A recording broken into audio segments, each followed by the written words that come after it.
And we're live. Welcome into a live Bruins beat on a Monday, December 1st. We're presented by Prize Picks. Use that promo code CLNS to get $50 in lineups after you play your first $5 lineup. And of course, we're presented by CLNS Media. Make sure to go subscribe to Bruins Rinkside on YouTube. Lots of great stuff. We're doing these all the time now. Ty is involved, doing a lot of Poke the Bears with Connor. Occasionally, I'll have him jump over here with me on Bruins Beat. And of course, if you don't like watching us and you just want to listen or you're driving, please don't watch. Subscribe to Apple Podcasts, Spotify, Podbean, wherever you get your podcasts from. Crash the car. You won't do it. Coward. Yeah, exactly. Watch and drive. It works like a charm every time. It never goes wrong. And then, of course, make sure to go check out Patriots Press Pass, Celtics All Access. Those channels are humming. Subscribe to them. I'm Evan Marinofsky. That's Ty Anderson. Ty, what is up? How are we doing today, Evan? How are things? They're good. It was a good little Thanksgiving break. Not even really a break, but just, hung out with the family, all that great stuff. Like it was nice. How was yours? It was great. I mean, really no breaks at all. They play Wednesday, they play Friday, they play Saturday. But yeah, it's chill. It's always nice to see family and look at just deals online. Don't buy anything though. Black Friday is like over, man. It's wild, isn't that? Isn't that crazy how it's just over now? When I was in high school and college and I worked at Target, Black Friday every year got less and less of a big thing. Like it was always less and less. Like my first couple of years, it was like you're working 7 a.m. to 2 p.m. or you're getting here at 3 a.m. or there's going to be a line around the building at 1.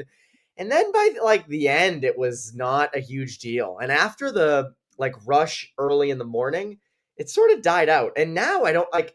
Do people do that? I just go online. I mean, I never was someone that went to the stores and did like I'm going to camp out or go to rent them and do everything. I feel like people just go online now. I will say this: is before I was doing this full time, I had a number of different jobs that I worked. One of my jobs that I worked when I was in college was I worked for Puma's North American headquarters, which at the time were in Westford. I worked out of their flagship store, and basically what I would do is I would just work in the store, but most of what we did was like catering to celebrities or athletes we sponsored who'd be visiting, and you'd have to pick out stuff that they'd want, whatever the case may be. And because it was corporate, I was like, oh, cool, I have Black Friday off. And they were like, you got to go to Merrimack and help out at the outlet store there. And I was like, oh, that sucks, but all right, I'll go and do it. So I did it. I was there for like 90 minutes, and I've never told the story before, so like whatever. I left there 15 years ago anyway, so you can't fire me. But I just left an hour in. They didn't know me. They know him from corporate. What are they going to do? Hey, the guy from corporate left. They're going to call corporate on themselves for letting me leave? Like, no. Like, so I was there for like an hour, and I just like, you know what? I'm going to leave. And I just left, and I didn't go back. And that is my experience with retail on Black Friday. That's my last experience with retail on Black Friday, I should say, because after that I quit and I ended up just doing this full time or chasing this full time, and it all worked out. So, yeah, Black Friday retail life is not a fun life. I got friends and family that like are involved in retail still, and it doesn't exist as crazily as it did back then, but like it's still not like, come on, let people stay home. What's wrong with you? Just buy it online. Yeah. And I know there's family traditions and everything that people want to get into. And I get that, but it always blows my mind. Yeah, when the going gets tough, Ty Anderson dips. I did. I didn't want to be there. I didn't work there. They didn't know me. I go, oh, I'm here to help out. And they're like, well, sure. They didn't want me there. Goodbye, I didn't want to be there. I don't have to be here. I don't blame you. I don't blame you. And I got like a Dipping Dots and I went home. That's what I did that day. Matthew McGarvey says 5-hour road trip currently doing Don't Tempt Me, Ty. That's true, yeah. Don't crash the car. Watch and drive. There you go, Matthew. No, please don't do that. Enjoy your 5-hour. Where are you going, Matthew? I'm very curious where you're. And also, please don't comment and drive. Please don't do that. CLNS Nick Gelso. Happy Thanksgiving, guys. Thank you, Nick. We appreciate the donation. Yeah. Thank you so much. SideQuest Life, $9.99. Much appreciated, SideQuest Life. Is there any truth? Let's start here, Ty. Mhm. Because we're going to start with something else, but this is a very generous donation. And also, the comments always dictate what we talk about. So Mhm. we'll just do that. Is there any truth to them looking at Kiefer Sherwood? I will lose my mind if they trade picks. This is something that has come up more and more over the last couple of days. Vancouver having all their veterans open for business. Things are not going so hot up there in Western Canada. Sutherland's a big name. Connor Garland's a big name. There have been some reports linking the Bruins to the Canucks. I, Mhm. for one, would rather they don't do this. I know he has a palatable AAV, but I thought I saw like David Pagnotta say that Sherwood would take at least a first. I don't want to trade my first, especially for a 30-year-old winger. You have those. What are your thoughts? And do you think that there's any truth to this? Yeah, I mean, listen, I can't knock anyone else's reporting. I can only tell you what I've heard. I haven't heard anything regarding this, but again, I think most of the conversations that I've had with people haven't been about the Bruins adding. They've been about more of the franchise being in a wait and see mode. They are happy with where they are right now, but I do feel like they understand that the bottom it can fall out still on them. Like the East is so topsy turvy that you lose 5 games in a row and all of a sudden, you're back at the bottom staring up at some teams that are kind of surging right now. And so I don't think the Bruins have a clear idea what they want to do in terms of buying or selling. I would say though, to that comment, that if they do trade a pick, I don't believe it's going to be their own, and I don't believe it's going to be the Toronto pick. I think that Florida pick that they got in the Martian deal, like that's your trade chip. That's one that you're going to use at a certain point to bring in, I think, what's more of a win now kind of talent. I think if the Bruins had it their way, they would try their best to replicate the Hampus Lindholm trade that they made in 2022, which was a first round pick, prospect. I think there's a couple of prospects in there, and there's 2 second-round picks as well. I don't think they want to move the second-round pick, but I do think they view that Florida first-round pick they acquired as their best trade chip in terms of moving draft capital to bring in talent that can help them now. To the overall point about Sherwood, like I agree with you, Evan. I don't want to make that trade because I don't think that's what you really need in terms of this team needs another defenseman. That's what they need. I think to completely have the Marco Sturm system going full bore and to feel good about where you are, you need another defenseman. And I think you're seeing that right now. Like you're down McAvoy, now you're down Noki Haru. You got 5 lefties in your lineup right now. You got 2 lefties playing their offside. You got 2 of them are not full-time NHL players, and Jonathan Aspero and Michael Callahan. Like you're one left side injury away from being really up a creek here defensively. And I think that's their focus more than a winger.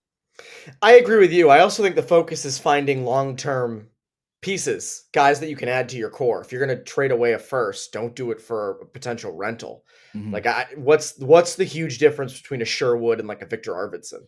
I mean, I don't think there's a huge Yeah. Well, I gap mean, in one that. guy's more physical, right? Like that's Yeah, probably what you look at. And but this is where I come back to, you got to stop paying a premium for physicality. Like you can find physicality for cheaper than a first round pick. You can find physicality for cheaper than a 5-year contract. I firmly believe that. And also, like if you're acquiring, Sherwood at this point, and he is what he is, right? Like I don't love the idea of acquiring him when he's on the biggest heater of his career, and he's going to be the most expensive he's ever been in his career. And so there's something to be said for that as well, right? Like when they acquired Matt Bolesky, everyone was going, "Oh God, no! You're getting him at the absolute height of his value." And yeah, you can say like, "Oh, we're gonna be the smart team. We're gonna get in while the getting's good." And it's like, well, or he's never gonna be this good again, and it's an albatross. And so I'm always a little wary of guys that have never scored 20 before, all of a sudden on pace for 40. And you're like, are they this player? I don't know. Like we're finally now, we're going to talk about him later. We're finally now with Geekie where we're like, oh, maybe he's just this good, but like a guy like Sherwood, I still don't know. So I don't want to trade a first round pick for that just yet if I'm the Boston Bruins. yeah. I let a team that's way more in the cup race, that's more desperate, make that move. That's not for you to make. You're not that kind of team that should be going for that kind of player. You want to go for Rasmus Anderson, and you Yeah. think he's going to be a fixture of your team for a while. I'm more open to that. But this This to me is not that. And again, like I think even last year, if you went to deal Morgan Geekie, and you wanted to sell high on Geekie, which now, like, thank God they didn't. But if they did, then you're letting a team like Edmonton or Florida, who wants to win, who's right there on the doorstep, or trying to repeat. You're letting them do that. It's not going to be a team in the middle that's sort of in a weird spot acquiring Geekie if they were to do that last year. Yeah, And I mean, that's why Sherwood doesn't make sense for them. I don't like think about like Pittsburgh acquiring Ricard Raquel. Like, what a waste of time that is for them, right? Like, given where they are, like, you understand why they want to do that. They have Crosby, they have Malkin, but what a waste of time to spend the assets on that player when you're not that close, right? I think that's a trade for a team like Vegas. That's a trade for a team, as you mentioned, Edmonton, Florida, even Tampa. Teams that realize that, we're a little long in the tooth here. Maybe we only have one or two more runs before it gets really tight. And then you make that kind of trade. It's not a trade for Boston right now. Boston is in a reset mode. And I think if you're going to spend draft capital to acquire somebody, you want to acquire a nice 27, 28-year-old that you're going to immediately extend, for 8 years. And he's going to be a legit, say he's going to be one of the 6 best players on your team, right? Sherwood would not be that guy for the Boston Bruins. No, and he's in that middle 6. You have guys like that. I don't feel the need to acquire that right now. Another interesting thing you mentioned is like trade chips, what they could potentially move. And the Bruins are in an interesting spot, and we're going to bring this up anyway, so we can kind of talk about it now. It is a big deal that if you're in the playoffs at or around Thanksgiving, you're typically in the playoffs come the playoffs. Yeah, and they were there last year. Look how that worked out. Oh, yes. And that's the thing. These people who are like, they're definitely in. Like 15 and 12. They're in second place right now. They could fall to 4th or 5th in a couple days. Like we've seen how volatile the East has been. Like I'm not all in on push the chips to the table.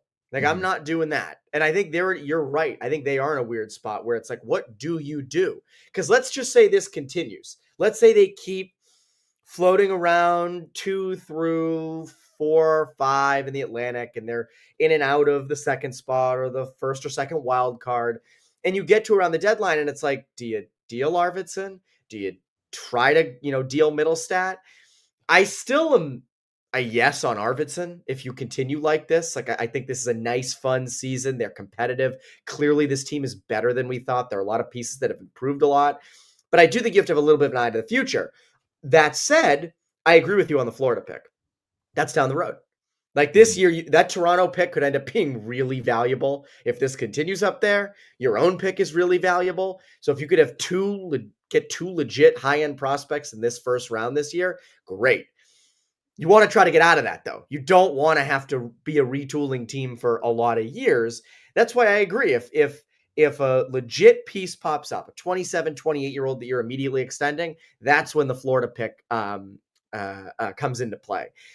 Outside of that, for probably a rental in Sherwood or someone who's a little more unproven, my hands are off.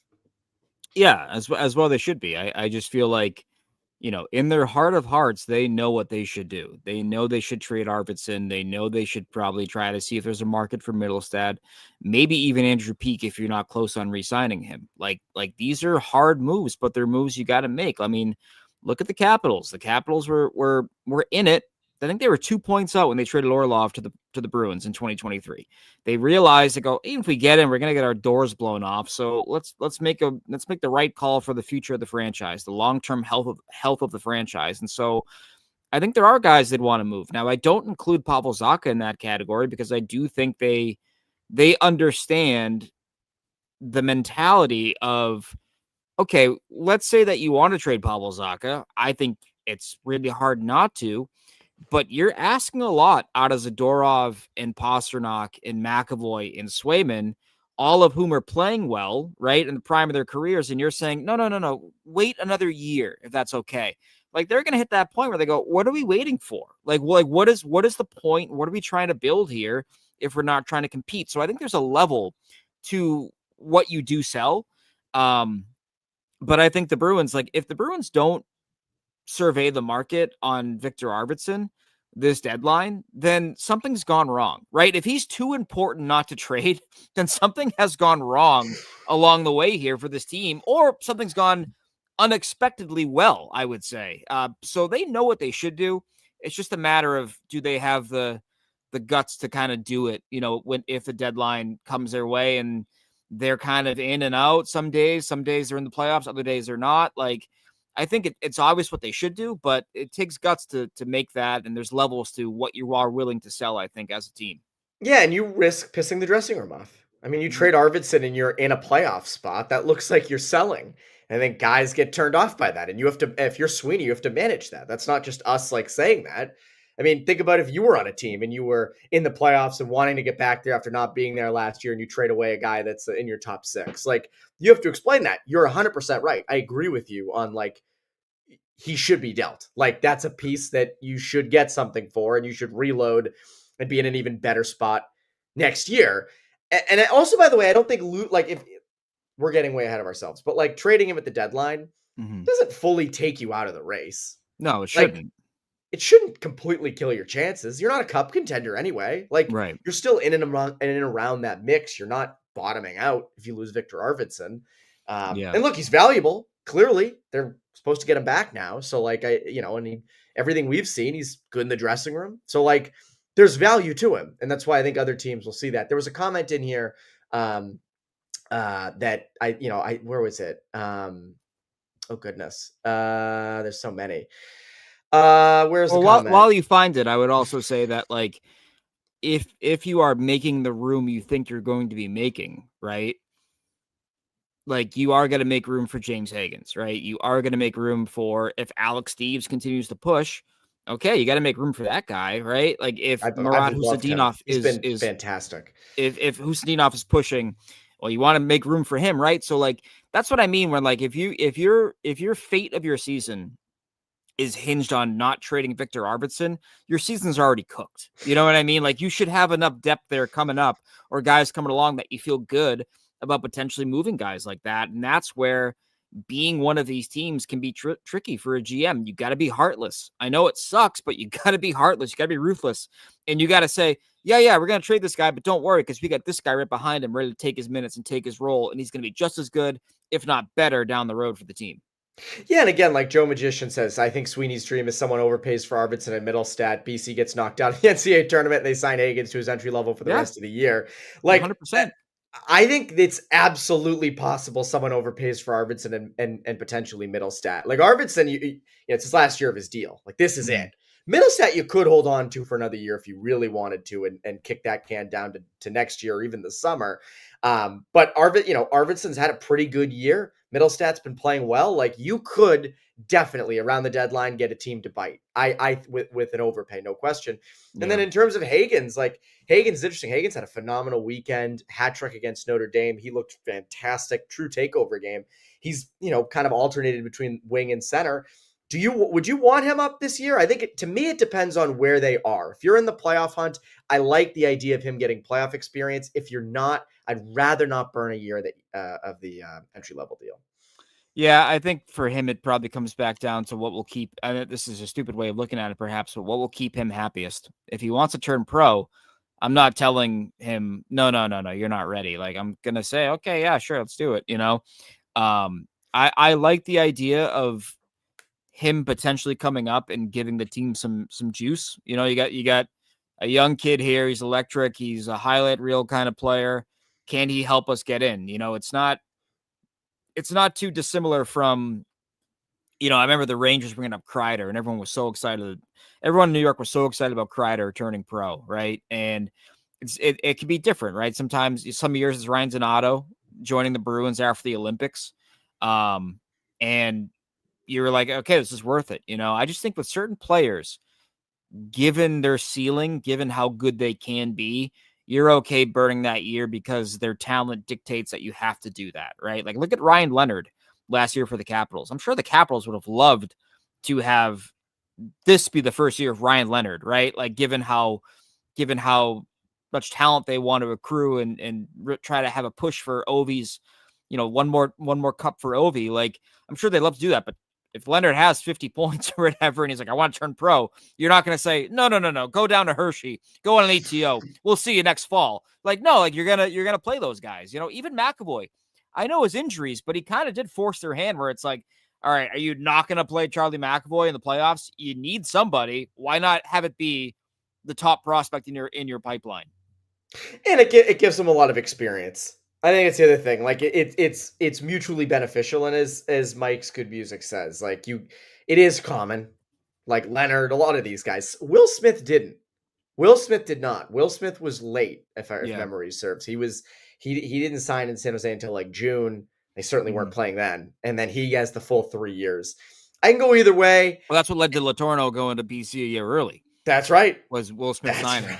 That's right. It's like that meme where the guy knocks over one domino and it's tiny and then it's the huge one. Yeah. It's that time. Like that was Will Smith signing with the Sharks, Dean Letourneau having a bad freshman year with BC. That's the guy I'm telling though. I'm like, no, you stay. He's like, I want to go pro now. No, you stay. You stay. No reason. No, I agree. Letourneau should not be turning pro after this year. Right. I don't care if he wins the Hobie Baker. Like, right. You stay at BC for at least another year.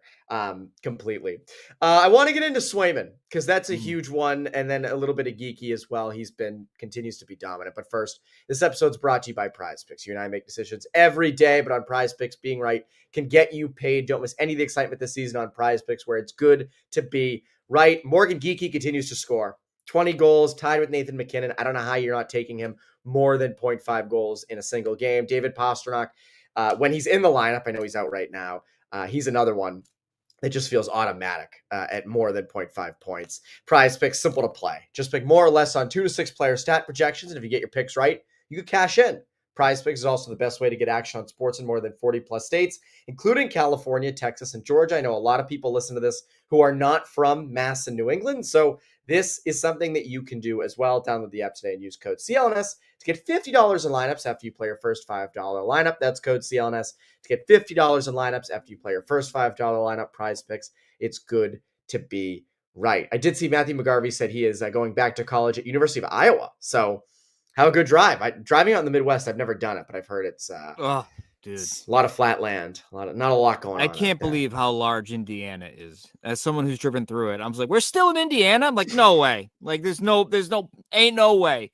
You kind of forget that New England is basically Europe in the sense that you can get anywhere in 2 hours. It's kind of like how you jump on the train in France, you can be in Germany, in just a couple of hours or whatever. But it's some of those states, man. Oh my goodness, it takes a while. The worst drive I've ever done in my life was Pittsburgh to Philadelphia. Driving through Pennsylvania, I could not believe how long it took. That was like 8 hours, isn't it? It was unbelievable. I thought it was like, oh, that's an hour and a half away. Nope.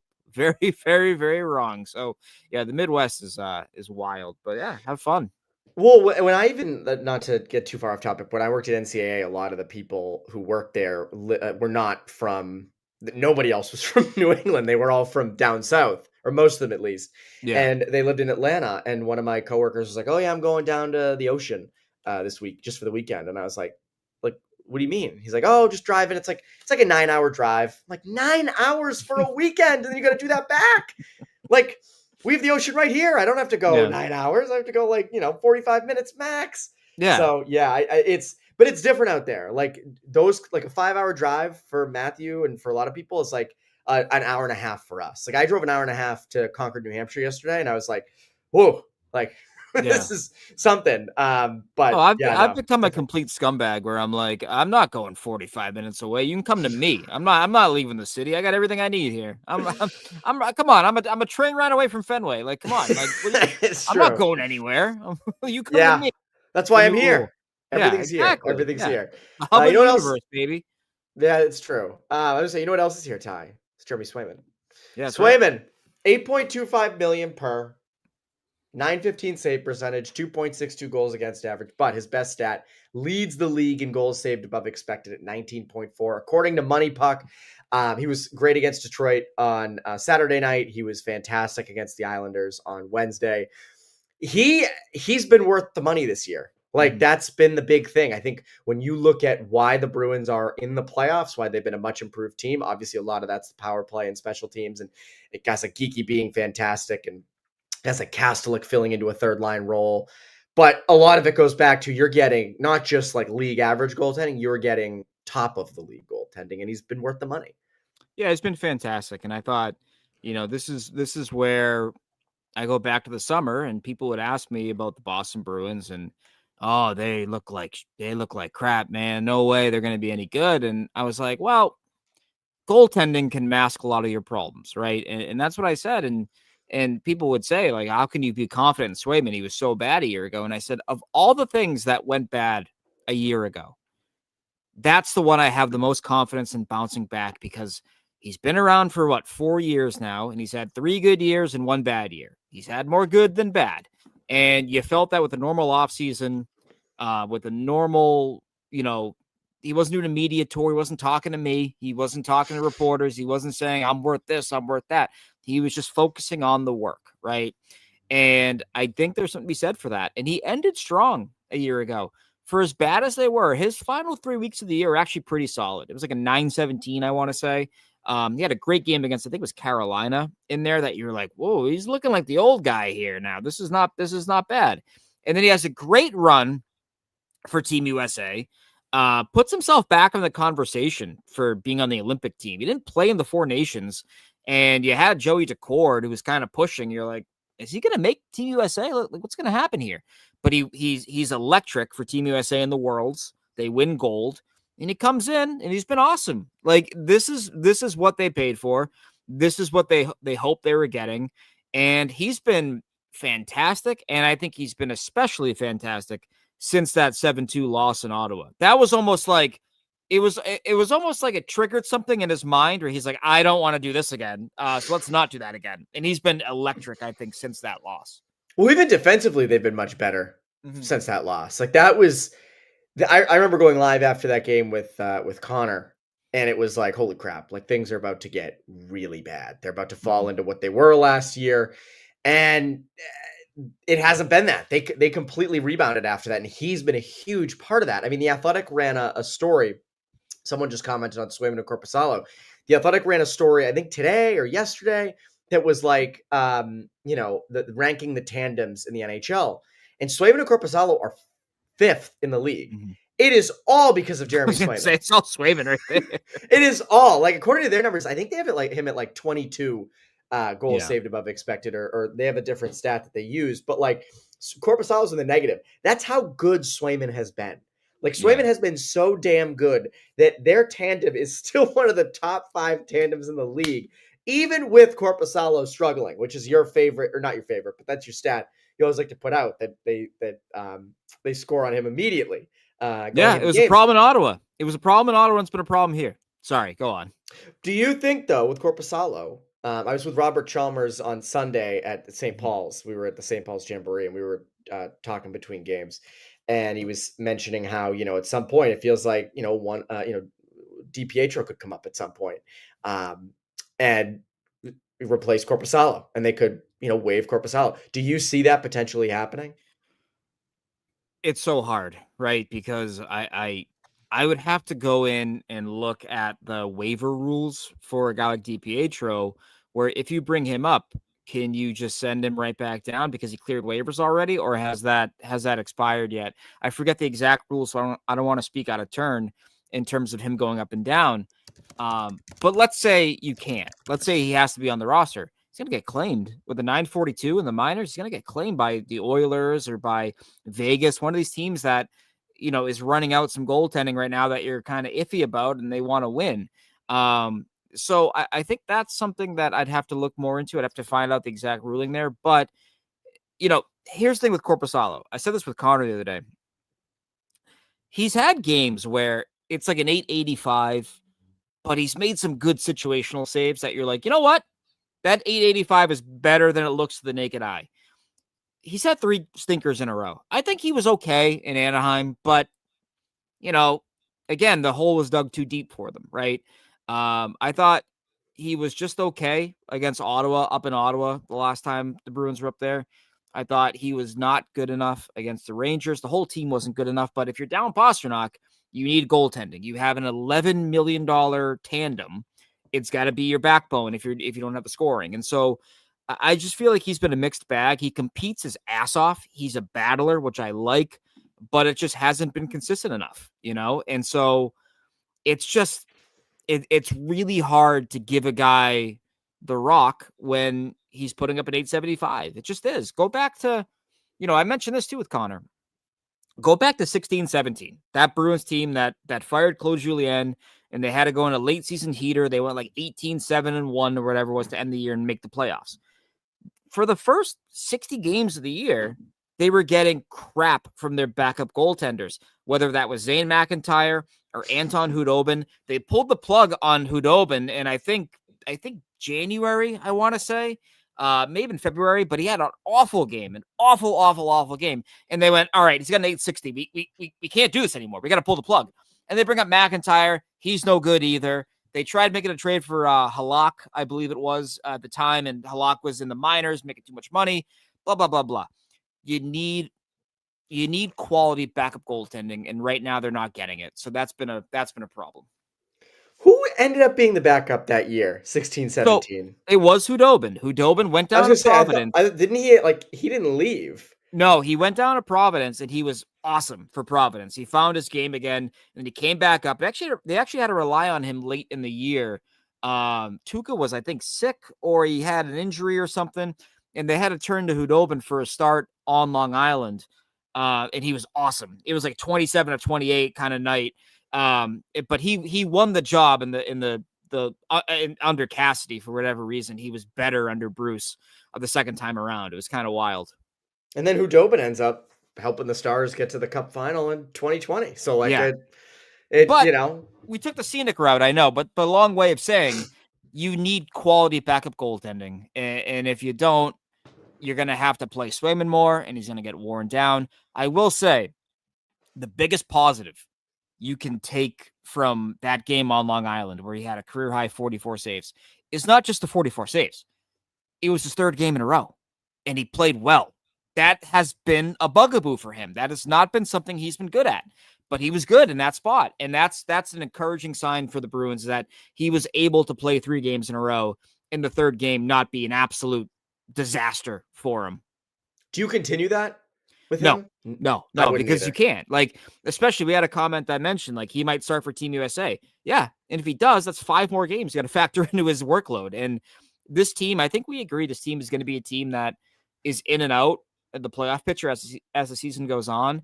And if you have to, ride him late in the year, like how the Predators would ride Saros to get in, or how the Jets, before they were a dynamo, would ride Hellebuck, like, you got to save some bullets in the chamber for March and April. You can't burn them out in January and February because you have a bad backup goaltender. Like you have to get stability out of that number 2 spot in net. And right now they're just not getting it nearly enough.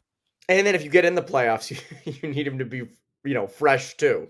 Which I think is another big part of that as well. Like, you're not just getting in to get in. Yeah, I agree. Like, I say this to people, like, you're not paying Swayman 8.25 to play a lot of games. You're paying 8.25 for peak performance when he is in net, right? And so, like, I don't care. And people say this, like, if he's making that much money, he's got to play more. No. He's got to play at his best. And if that means playing him 45 games in the regular season so that he's great for game 1, that is the goal. That's the move, right? And if you're paying $3 million for your backup, your expectation is that he can be that guy that you lean on for 35 starts, for maybe 40 starts, depending on how you break it down. And so they got to get back to that out of their backup goaltending spot. Absolutely. And I think Korpisalo, this is sort of make or break for him. And the Swayman stuff too, like, it's so funny. You hear people say, oh, Swayman stinks. He's not worth the money, and this and that. And I think that narrative obviously started last year when he struggled. But I was with you too. Like, beginning of this year, it was like, look, I don't have them in the playoffs. I think they are better than last year, but not by a ton, which, hasn't been really the case. They've been, record-wise a lot better. Mm-hmm. But a lot of it came down to, like, Swayman's going to rebound. He's going to have a better year. Like, he's going to have a full training camp. He's going to have a normal start to the year, motivated from last year. As you mentioned, Worlds coming off of that. And that's been the case and more. Like, he's been even better than that. And I think that's been such a good thing for them. It's such a good thing for him too. Someone else who's been outstanding is Morgan Geekie. 20 Yeah. goals. He's on pace now for, if you round up, 61 goals for this season, which is absurd. Absurd. Like, it's funny because like Connor did that story in the Globe talking to Morgan Geekie and about how, Geekie takes everything as motivation. He reads everything. And there's still, there's still times when I'm like, well, and we talked last week about like, could he be a Team Canada guy? And it's like, well, he's not as proven, but the guy can score. The guy is so freaking good at finding soft spots. He's so good at getting open. He has a really underrated shot. I don't know if it's underrated anymore. Arguably the best contract in the league at the moment. He's another big reason why they are in a playoff spot. And I think him being as good as he has been, because there were a lot of questions you and I had, Ty, and Connor and others of like, can he replicate 33 goals last year? I mean, he's on pace to literally double that at this point. Yeah. Yeah. I mean, I entered the year saying, is it an overpay? Perhaps, but even if his numbers come down, you still need 25 goal scorers. You still need 20 goal scorers. They didn't have enough of those, right? And so I was like, hey, if he scores 25 at 5.5, I'm still happy. I don't know about you guys. And, and sure enough, he's already almost there, right? And so at a certain point, you have to acknowledge that he just might be this kind of player. And so I don't think he's going to shoot 23% or whatever it's been for the last calendar year forever, but he's at 28. He's at 28 right now. I can tell you that he puts himself in position to shoot that high. I mean, he's really good at tipping pucks, which was not a huge part of his game. He admits he doesn't work on it a ton, but it's gotten better noticeably. He's really good at hammering it. Like he had one shot this year. It was like 103 miles an hour. I believe it's still. We had a comment that mentions the hardest shot this year. Like he's improved the strength of his shot, which is absolutely nasty. And he's good at everything, Evan, except for breakaways. Breakaways, he stinks. He can't score on a breakaway, but that's okay. When you're good at everything else, it doesn't really matter, right? But that's something he's not very good at. Not good at breakaways, not good in the shootout, but he's finding ways to you mentioned it, get into good ice, right? And some guys like that was Jake DeBrusk for a while. Jake DeBrusk was just really good at getting really quality areas and pockets of the attacking zone where the goals were easy. Now, he would go 11 games without scoring a goal, more than you'd like, but that's what's been, I think, impressive about Geekie is that he doesn't go through those massive dips. He did in his first 2 years here, but he's kind of worked out in terms of like, his first 2 years here, he was bad until Black Friday. This year, it was the opposite. He's been great. He's still good.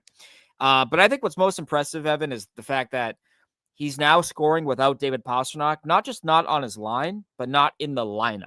Like that's the last test that I had in terms of believing that he could really be this kind of player was, can you do it without Pastrnak? And right now they've scored what? They've scored 4 goals without Pastrnak. He scored 3 of them, like hand up, like he's passing every test that you have for him right now. We just need to keep doubting him. That's the key. Like I said this to Connor, we need to keep being like, can't keep doing this. I think it's so funny that he was asked after the game on Saturday, like, did you ever think you'd be this guy? Or let me rephrase it. He was asked, you're back in a tie with Nathan McKinnon. How does that feel? And he goes, I'm not even supposed to be there. He's like, I'm not supposed to be there. Like he himself kind of realizes like that motivation of people doubting him. I think it does fuel him in a way. And, but he hasn't, outside of a couple of poor back checks, he hasn't sacrificed the other parts of his game to score goals. And I think that's what's also important about his game as well.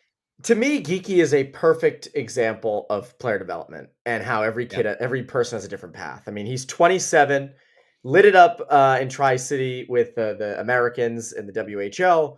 Then he spent, he's drafted in the 3rd round in 2017 by the Hurricanes. Spends basically 3 years in the AHL with the Charlotte Checkers and the Chicago Wolves. That 2021 season, he bounced between Carolina and Chicago, but ends up getting picked by Seattle, goes there, doesn't play a heck of a lot, but is good in the minutes that he does get.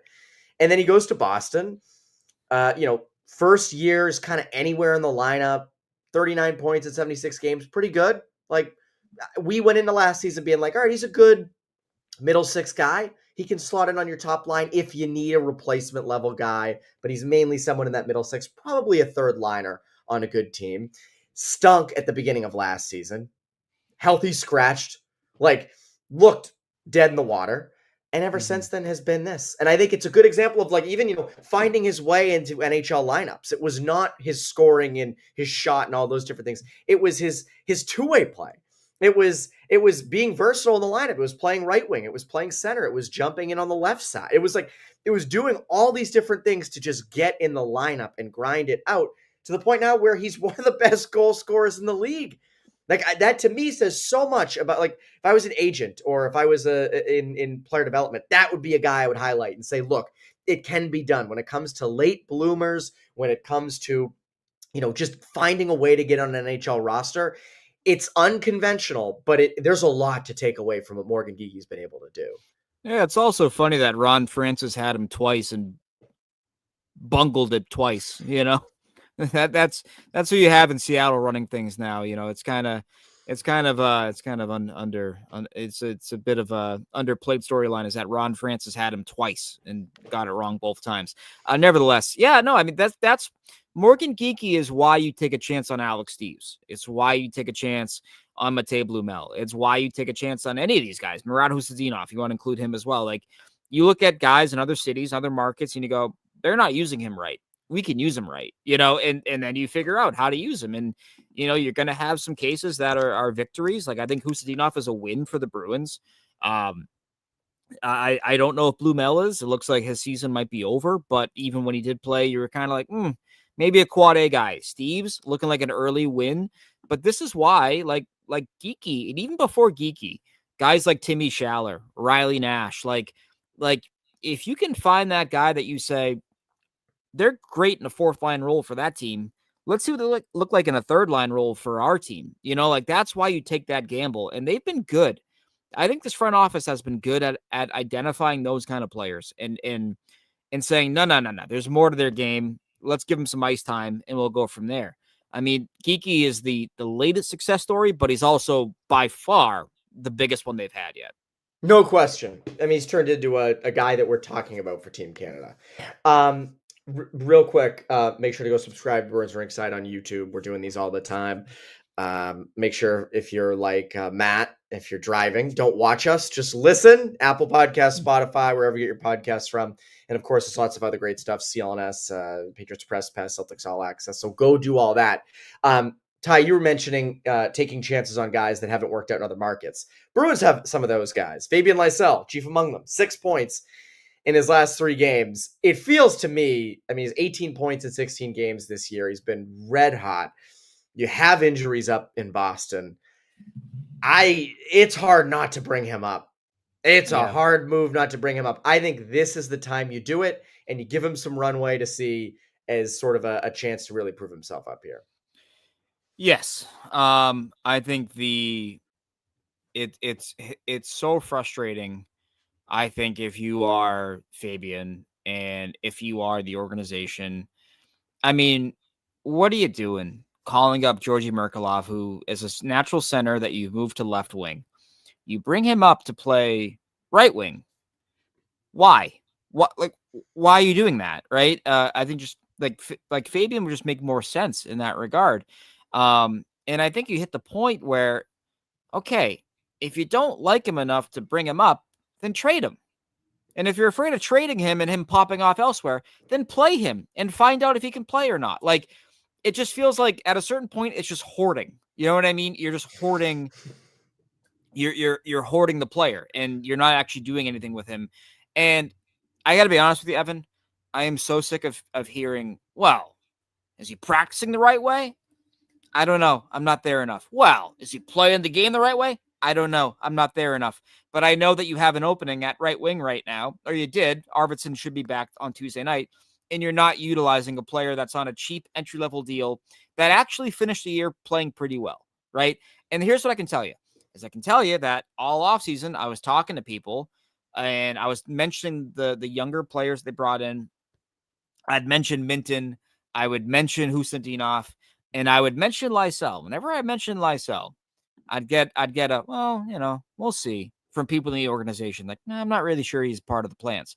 Okay, then what's the plan then? It can't be you're just going to hoard him in the minors forever. Make a decision with him. Do something with him. And if it's not here, then you should have no problem trading him because you're not worried about him popping off elsewhere, right? I just feel like they're trying to, have their cake and eat it too with him. And it's frustrating because he was surging. Then he gets hurt. Then he misses, a week, 10 days, whatever it was. And he comes back and has 2 goals. All right, play him then. Like, what are we doing here? I'm at the point where I want to know if he can play or not. And I'm sick of hearing is he playing the game the right way? I don't know what that even means anymore. I have no idea what that means. Find out if he can play or not. I don't care about how they practice in Providence. I don't care about the attitude. I'd be kind of pissed too if I was down there for 3 years and I saw Vinny Lettieri and Patrick Brown and Riley Tufte and Max Jones and Oliver Wahlstrom and Georgi Merkelov on his off wing. If I saw all this happening, I'd be like, hey, can I get a chance now? I'm trying my best down here. So that's my Fabian point. But can we find out? Can we find out in some fashion, one way or the other? I'm sick of being told he can't play up here while never seeing if he actually can or not. Also, by the way, if you are planning to trade him, and if he's not a part of your future plans, wouldn't you want to boost his value by putting him in the NHL and showing what he can do? Yes. Like, isn't that that's another easy decision? Like, all right, it's like, if you had a chart, right? Like the choose your own adventure. Like, you want to trade him or you want to keep him. Well, it leads to the same area. You got to play him. Yeah, you've got to play him. And he, by the way, his play has dictated that. I don't know how you can't call him up right now. I don't, or at least until Arvidsson when Arvidsson was hurt. Right, and the thing with Fabian too is like when his game is on, he's got a bit of dick tendencies to him where like he can be annoying. He can be an agitator. He can get under the skin of the opposition given how fast he is and how, he can be annoying. And I think this team could use some of that. This is a perfect team to bring a guy like Fabian up, in my opinion. It's just, I think it's one of those situations where maybe last year wasn't the best culture for him to walk into, but you can bring him up here and say, hey, we want you to play a straight line game, use your speed, be a bit of a prick if you want.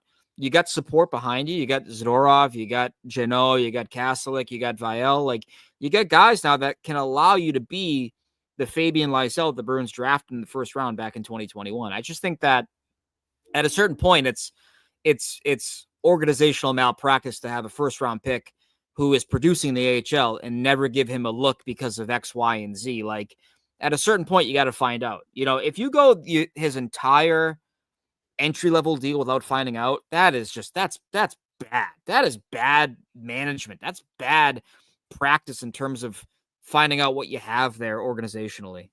I agree. I completely agree. Before we go, Ty, is there a cat behind you? Yeah, that's Grim. Grim. Bring Grim on. You want to grab Grim? No, she'll yell, and then she's got a lot of opinions. They're kind of problematic, I think. Yeah. There she is. Yeah, next to the she's a fire thrower. Poster. Yeah, everyone knows where I live, Evan. Thank you for that. Hey, should we dox ourselves? You guys come on over. We'll have a watch party on Tuesday night. Yeah, she's great. We rescued her from Mississippi, so she's a little southern little lady. Oh, I love that. Grim. I think I was in your apartment once, and I was like I was like filled up after like 20 Well, that minutes. was when the old cat we had that he's now dead. He was 20. Unfortunately, that was creepy. He was 20 years. I forgot. He was 20 years old. 20 years old. He was 20. That's insane. Crap. And then we had Doom, and then Doom was like, "I'm gonna get cancer. Peace out." I was like, "Well, I wish you wouldn't." And she's like, "Nope, too late. Already dying." No, but yeah, I just think like given where the Bruins are right now with the standings, the success they're having with younger players kind of popping, this would be the time to kind of find out, like, with certain players, like, you have the runway here, right? And I think David Pastrnak being hurt is a great opportunity for somebody, right? Like, and I think good organizations realize, like, sort of the free money, so to speak, that certain players and certain absences will give you as a franchise. You know, like if you're missing David Pastrnak, you're not expected to win, right? So you may as well play a guy that you're like, hey, you know what? Throw him a bone here, you know, and see if he can hang. Because if he does hang, all right, now you got some tough decisions to make elsewhere. And I think a team can always use more tough decisions, right? And I would love to see if Fabian could play in the NHL because I still don't know. Think about this, Evan. Would the Boston Bruins, with the current Boston Bruins front office dynamic and the player development dynamic, would they have given Brad Marchand enough of a rope to be Brad Marchand? He had No. 1 assist in 20 games. You know, like you gotta wonder. Like, and it's easy to look back and go, "Oh no, they would have seen it." Would they have 1 assist in 20 games? Fabian's done more than that with his NHL minutes, and he still can't get a look. So I wonder, like at a certain point, like you're kind of hurting yourself by not exploring younger players before you absolutely have to. I think that is sort of the point that I'm trying to make, is that too often they put these guys in positions where it's either, well, you got to make the team, you're going to be on waivers. And it's like, why didn't we find out before that was a thing like that? Like I hate that way of doing things. And I was talking about this with Anthony Bruins Network on Sunday on Bruins Beat. I asked, I was like, you know, are we confident in this organization's ability to handle the high-end prospects they now have? Hagen, Zellers, Letourneau, Wilmore. Do you have the confidence that this Providence staff, front office, Boston's coaching staff, have they put the confidence forward that we should trust their ability to develop these guys? Because they are not two-way guys. These are not, like, Will Zellers is not coming in and playing penalty killing minutes. Like, right. I think that's something that I keep going back to. And it goes back to your Marchand point of, would they have given him this kind of runway? And look, I think Sweeney's done a good job. I think that, you know, their things are in a good spot right now. That's one area where I get a little worried. Yeah, I get worried that they get so hyper-focused on changing a player's, you know, bloodstream, so to speak. Like, oh, you've been that guy, but for us, you got to be this guy. And it's like, well, why can't they be that player for you? Why draft anybody if your goal is to completely change how they are as a player? I just feel like that's something that's never really jived with me. And I don't like the narratives that have kind of been crafted with some of their younger players about their attitude or whatever. Cause then I talk to these players and they're like, yeah, I don't know where that came from. I have no idea why people think that. Like, I want to win. I like this organization. I want to be here, you know? And I think there's a lot of just kind of changing the dynamic of a player. Right. But they can't afford to, like, listen, if you draft James Higgins, right, and then he's buried in Providence, and this isn't going to happen. I'm almost certain. I pray to God it won't happen anyways.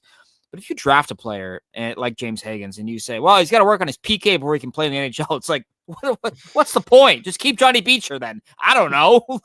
there is that part of the equation for them. And so I think they have to adapt to how the modern NHL is going. Like, you're going to have guys that are not great two-way players. It's a speed and skill game now. And that's awesome that you can have a bunch of guys that can kill penalties, but, you know, it's just, you got to allow for mistakes. You got to allow guys to be who they are. That's the natural skill of players has never been higher.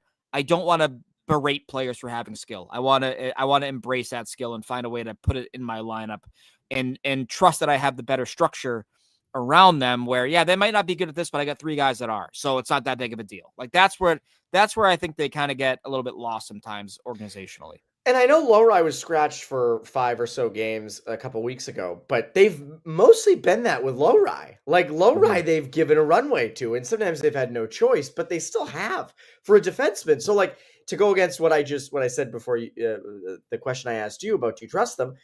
They've been pretty good with the runway with him. It's more with forwards that I kind of worry about with them.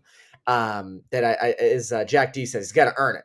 Got to earn it. You don't earn it, you're not getting it. That's their big thing. You know, that's what they like. That's what they always say that. But like, I don't know what earning it means, because they'll at the same time, last year they gave Oliver Wahlstrom 20 games to earn it, and he did nothing but take ozone penalties. Like, it's kind of, I don't agree. I don't disagree with the belief that, like, yeah, players have to earn their spots, but like, when you also give guys this unheralded amount of runway, like certain guys, it's kind of like, all right, like, let's see who the next guy. Let's give the same guy. I don't know. It's just it gets kind of frustrating after a while, because you see the guys that do get rope, and sometimes they're rewarded and they come around, and other guys, it's 20 games of like go back to last year. Why did you play Cole Koepke and Vinny Lettieri in a second line role for 20 games and not give that to one of your younger players? Like, what? Like, both those guys are pending UFAs. Both those guys are what they are, and both guys left. Wouldn't it have been way better to give those minutes to somebody that in Providence that I'm being told doesn't play the right way, or it doesn't have a complete game?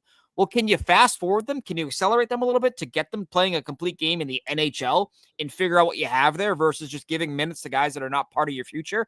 That's what I wonder about with guys like Arvidsson, for example, and Middlestad. Like, these guys might not be here long term. So how many minutes and how many games and how many crucial opportunities do you want to give them before you give them to somebody else and figure out what they have in the pipeline? That's the thing. And Middlestad, to me, has been a lot better. I think Middlestad actually fits that higher offensive role. Like, He does. Middlestad factors more into where the league is going. He's inconsistent, and there are definite downfalls in his game, but playmaking, just pure skill, like, in the upper echelon of guys on this team, which isn't saying a heck of a lot, but it's still like, it's still something. So, like, I'm okay. You want to give Middlestad some runway here. He has another year left on his deal. Fine. Arvidsson, though, I agree with you. You get around the deadline and you decide to keep him. That's where it's like, unless you're, you win 70% of your games from now until the deadline and you're like locked in with the first spot, and this is like a lightning in a bottle kind of season, I don't know how you can.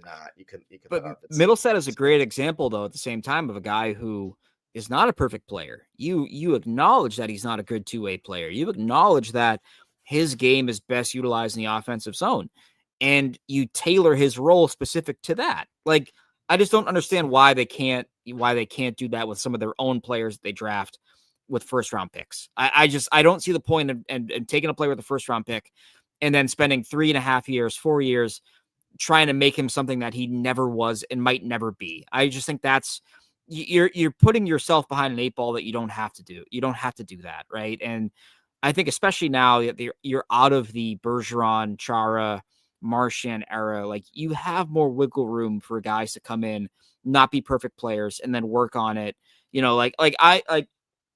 You need plumbers, right? You can't have a functioning house or apartment without a plumber, right? I'm not going to ask my plumber to paint me a masterpiece.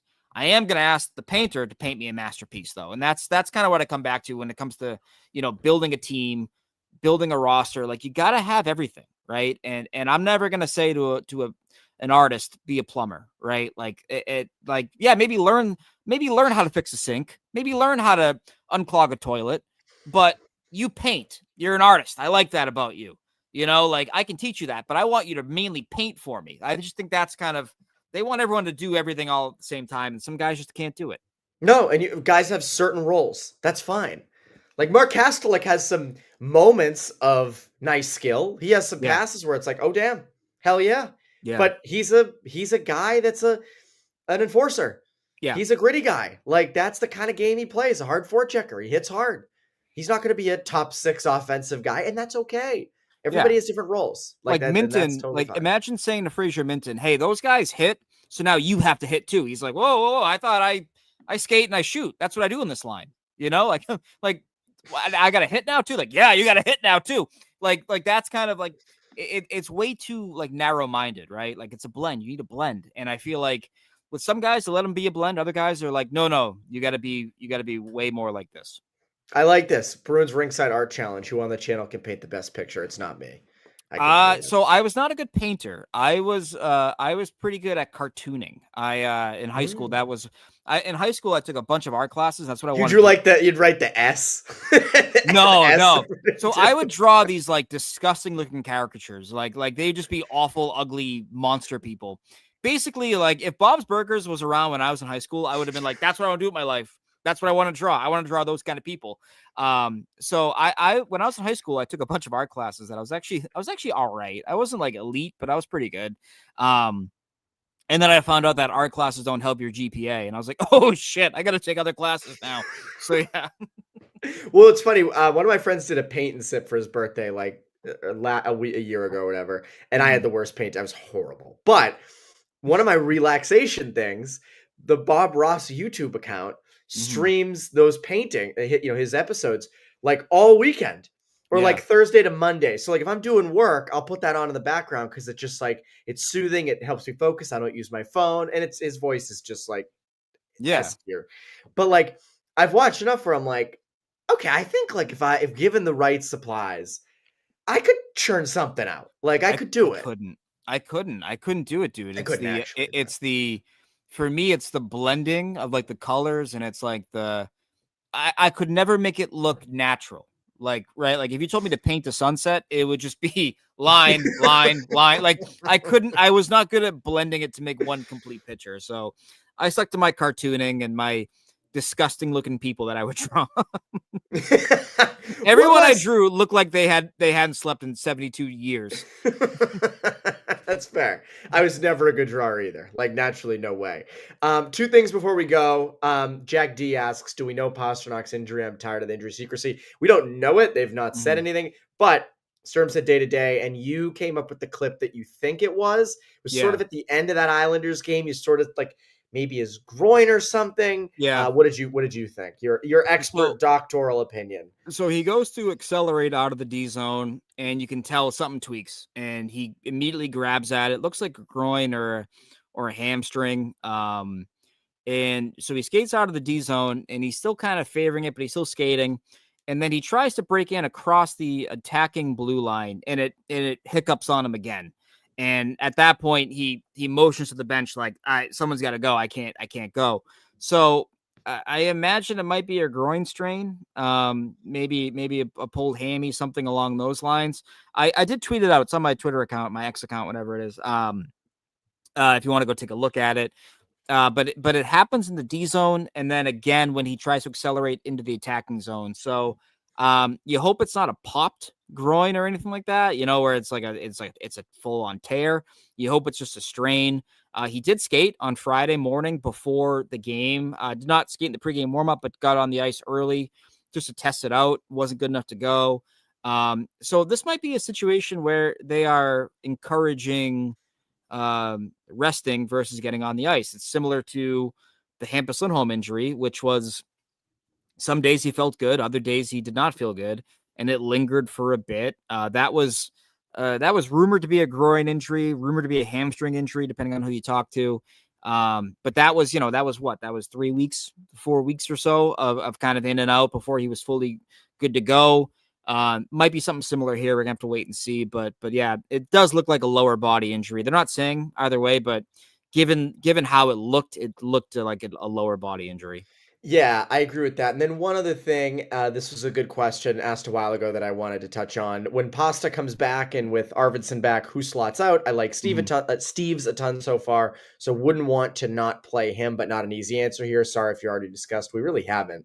I like Steve's too. I think he's proven his worth up here. I think the way he plays is just fantastic. Probably is the guy that they would take out. I mean, practice lines today, Steve's was up with Lindholm and Geekie. So when Pastrnak comes back, obviously he's going to go up there. The third line of Janot, Mitten, Kastelik has been good. That they've done their job. Then you have Hustendinov, Corrali, and Asimont. You have Viel and Tufte as sort of the 13th and 14th forwards right now. I mean, ideally, it's you keep Steve's and you take out an Asimont, but yeah. I don't know if I see them really doing that. I think the easy thing would be Steve's. Yeah, right now it kind of looks like you have two spots for three guys. Let's assume that Viel is going to be the extra. He's going to be a scratch, right? Let's just say that he's not in the equation. You basically have two spots for Steve's, Hustendinov, and Asimont. I think those are the three guys that you kind of look at that might be rotating in and out of those two spots. I'm reluctant to sit Hustendinov because I think he's starting to kind of grow his game. I'm reluctant to sit Steves because I think he's grown his game. Eyssimont now, and here's where Steves, I think, may have a leg up. Steves has been playing on the PK. He's getting more work in the PK. Their PK has been leaned on heavily out of the gate. Eyssimont does not play on the PK nearly as much. He's had some shifts here, drips and drabs, but really not consistently. So if Steves works into the PK, that gives him lineup stability. Hustadinov has been playing on power play too for most of the year. That gives him lineup stability. And so you really have to look at how guys are utilized on special teams, because that again, that's staying power. It's a chip in your favor if you're a player. And so I think seeing Steves get continued work on the PK and on the power play, I think bodes well for him beyond just, they're missing the guy, so they got to put him there. Like, no, like he's getting legit regular minutes on the PK right now. So I feel like he might be close to really kind of stapling himself as a fixture in this lineup right now. I agree with Steve, and that's the thing with Steves. Like, it's funny, when they signed Steves and Blumel this offseason, it was like, Blumel has the higher offensive ceiling, but Steves, I didn't know so much, and I don't watch a ton of AHL, so I didn't know this, but how physical he is and how well-rounded his game is. And I think that's been, I talked earlier about Morgan Geekie finding staying power in the NHL and being a guy that can do anything and play anywhere. That's Steves right now. Not saying Steves is going to end up being a 60-goal, pace guy, but like still, I think the way he's been able to play, I highlighted the first Geekie goal on Saturday night. I tweeted out on Sunday morning how good Steves' shift was in the lead up to that, basically creating that goal. He does that. Like, that's how he plays. He has very high IQ. So for me, yes, I would go with Eyssimont for sure. I just don't know if they would want to do that. Steves has already played, by the way. He's already played the sixth most shorthanded time on ice among their forwards this year, and he's only played 11 games. So I mean, think about that, right? That he's already that high on their leaderboard in terms of special teams in those minutes. And Eysimont's played 23 minutes on the power play versus Steves is 7, but I don't think you're stressing that in terms of like you're not going to say, our power play 2 is out the window because we got to replace Steves with or Eyssimont with Steves. So that the PK has been leaned on so heavily, right? And I think they want to limit the PK minutes for guys like Zacha and Lindholm when they can. So if Steves proves capable of being able to hang in that spot and in those moments, like that's another valuable kind of asset another thing that makes him more valuable asset for this lineup right now, especially if you're going to be taking so many freaking penalties. So that's another part of it too. There's a lot, right? And that's the problem. Like guys like Eyssimont and even Jeannot, their physicality leads to taking more penalties, right? And Jeannot's been part of their PK this year. He's been pretty good about not taking penalties. He's been I think he's been very good for them. I was freaking out about the signing on July 1, but he's been value add in year 1. This has been a good addition for them. But if those guys are in the box, you're going to need someone else to kill penalties. So there's that. We did it over an hour. My God. Look at that. You know what it is when there are comments and you interact, and like I sent you a rundown for the show. It was like a couple quick hitters, be out of here, but people get into it, and then it's like, well, I love this. This is fun. I like going back and forth with the folks. It's always good. Ty, what can people look forward to from you? What should people be on the lookout for? All those things. Yeah, working on a few different stories right now. A couple on the identity of this team, the physicality. I think it's noticeable that when this team doesn't have their game going, they can really rely on their physicality to kind of get them back in a game and get their game going in the right direction. I thought that the Ranger game was really illuminating. The Rangers played with such tempo, right, that the Bruins really couldn't get to their physicality, which is what you want to do when you're missing a guy like David Pastrnak. You got to be that piss and vinegar team that they talked about when you're missing your best weapon. I thought on Saturday night, the first period was looking like more of the same for the Bruins. Really, they couldn't get to their game because Detroit was just so go, go, go. And then Kaslik fights Seider, right? And the whole game flips. Then by the end of the period, Detroit takes a penalty on Jeff Aiel. The Bruins get a power play. They don't score on that power play, but the physicality and the nastiness ratcheted up, right? And the Bruins were like, all right, we're in our bag now. This is what we want. Look at the first goal. the Morgan Geekie goal that gets things going. The Bruins are tenderizing Detroit's defenseman. Ben Sherratt hears footsteps. He sends the puck. Turnover, back of the net, goal. This has been a calling card of this team. And when they come back and they pull themselves back in a game, it has been set and dictated by their physicality and by their ability to get other teams that have more skill and more speed to say, oh, we're going to get you back for how you're playing physically. It's an underrated weapon in Marco Sturm's bag, and I'm going to be writing more about that for 985thesportsman.com. So I'll let you know when that drops. You can check it out. What the Panthers were so good at and are still so good at. Like, that was Bruins used to fall into that trap on the opposite side. Yeah, exactly. And in Detroit, like it's so funny. There was a game, the Toronto game, where Sammy Blais throws that knee on McAvoy, right? And Zadorov comes over, and you could tell the temperature of the game is getting higher. The Bruins injured Matthews, and the Leafs are pissed. And I remember saying, I was covering that game. Connor was next to me, and I said, Toronto doesn't want to play this game. They might think they want to, but they really don't. I was like, look at that. Vial, Kastelik, Janot, Zadorov. I'm like, they got a killer on every freaking line right now. Like, that's kind of, this has been an underrated part of their calling card, I think, is just how they've let their physicality be a weapon, not a deterrent like it was a year ago. Last year, they wanted to be physical, and they took a billion penalties, and they didn't make up for it. And it wasn't a game-changing kind of trait. It was just like, yeah, they're going to take a dumb slashing penalty now. Like, no, they found a way for it to be more of a weapon than it was a year ago. And it works in Sturm's system, too. Mm-hmm. Like, I think it works, and you have more veteran guys who are apt at doing that, who know how to play that way. That I think is key. And it goes back to something you and I have talked about a lot. Like, this being a sort of a retool year, a bridge year, they've made it entertaining. Mm-hmm. Like, that's to me is the best part. Like, they know that this kind of game works in the NHL. I don't think it's sustainable forever, but it works for short spurts, a year or two. And this market will eat it the hell up. And they have. And I think there is something to be said for that. They are the 2018-19 Columbus Blue Jackets. That's what they feel like to me. They are that team that they just annoy the piss out of you. They're relentless. They're never out of the game. They have the physicality, and they have the star player. The Blue Jackets had Panarin that year, and they have the elite goaltending. They have Swayman. Back then, the Blue Jackets had Bobrovsky. They might be a team that can just will their way into the playoffs. Now, will they win a round? Will they win 2 rounds? The Blue Jackets got stopped in their tracks by the Bruins in 2019 in round 2. But they're a product that you look at and go, oh, damn, they're not a great team, but like everyone just comes at you in waves. Like this is annoying as hell.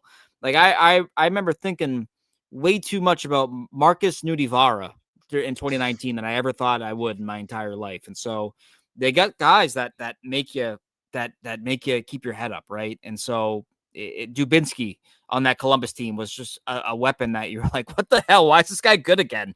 So like they remind me a lot of that 18-19 Blue Jackets team. I like that comp. That works. It works, That's a good right? comp. That's a good comp. So you can look forward to that over 98.5. Go check out Ty's work. Check out Ty's features. And that's been Bruins Beat. Live Bruins Beat. That's Ty Anderson. I'm Evan Marinofsky. You Bruins Beat listeners and viewers. Have a great rest of your week.